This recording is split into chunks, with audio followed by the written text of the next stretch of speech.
Okay, another question, I think somewhat related, is are we responsible for the potential use of what we create? You talked about harvesting resources and producing goods. I don't think so. So when we put them in people's hands... Yeah, I could, in very good conscience, work in a firearms manufacturing company. Because I think firearms are usually used for hunting or for protection, self-defense. Those are morally good purposes. The fact that a criminal is going to use them, I don't think is my responsibility. It's the government's responsibility. If that's one example. Or I could work in a paper mill that produces paper for newspapers, but pornographers, might buy it down the road in the market. I can't be responsible for secondary uses of products that I produce.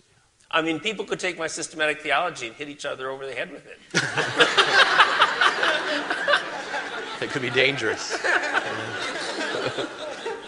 Boy, there's a word picture for it. I think we've done that around here. Yeah, right. Actually. I'm not responsible.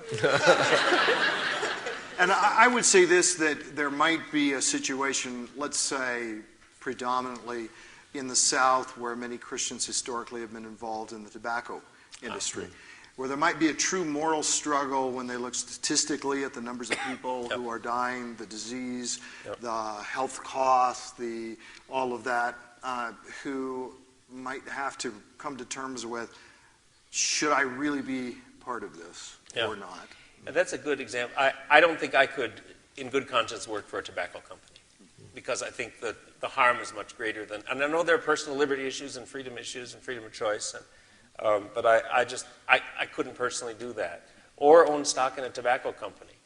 Although, honestly, Randy, there's a secondary cause there. I might differ. If I own a mutual fund that owns 1,000 stocks, and an index fund owns 4,000 stocks, and one of them is a tobacco company, who cares?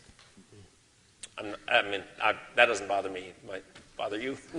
Yeah, well, it would bother me if I knew it and I could do something about it and had an alternative. Then it would.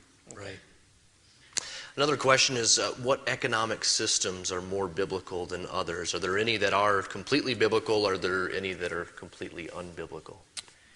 I think communism is completely unbiblical because it abolishes private property and therefore reduces human freedom to serve God with our resources.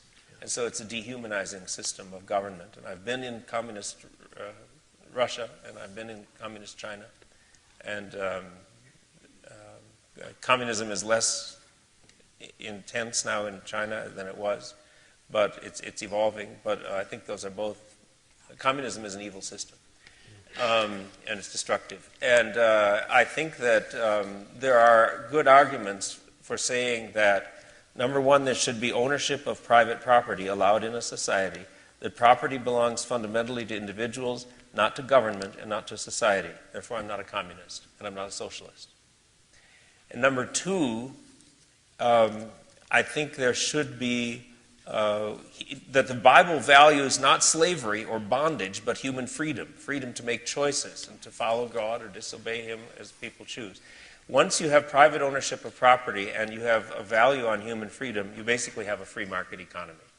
Now, the government has to restrain criminal activity, so there's some restraint on that free market economy. But basically, I think that is both consistent with biblical principles for how God made human beings to function, and it is remarkably, wonderfully, the most productive kind of economy. That's just what I was going to say. Yeah, that's good. No, that's great. I agree. Okay.